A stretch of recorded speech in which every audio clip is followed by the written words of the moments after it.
Sa silingang lalawigan sa Negros Oriental, usa nakalas atol sa pagsud sa bagyong Paing sa Kabisayan. Si Chelo Valiena sa report.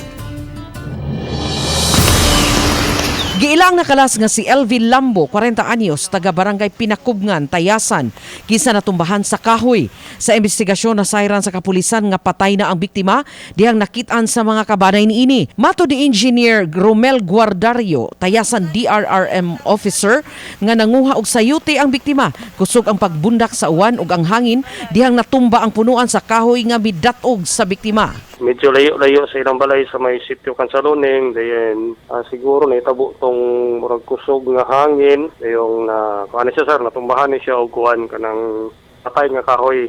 50 usab ka mga tawo ang girescue sa kapulisan, kasundaluhan ug kabomberuhan. Way gikatahong namatay sa insidente apan daghang bay ang nangaguba.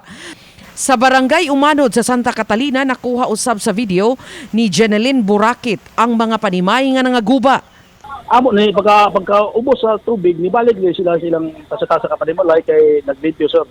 Nahagsa usab ang footbridge sa barangay Mantuyop sa lungsod sa Siaton. Dunay kuan sir 244 families nga gidala sa atong evacuation center diri sa Siaton Municipal Covered Court nga at a total of 756 individuals sir ang nakaron sa atong evacuation center. Nasinati usab ang pagdahili sa yuta sa Bukirang Bahin sa Valle Hermoso. Stranded ang mga pasahero ug mga nagtumod og mga utanon sa Dumaguete City human mudahili ang nag-aso nga sulfur vent sa crossing sa Barangay Kaidyukan ug Barangay Pulang Bato sa Valencia.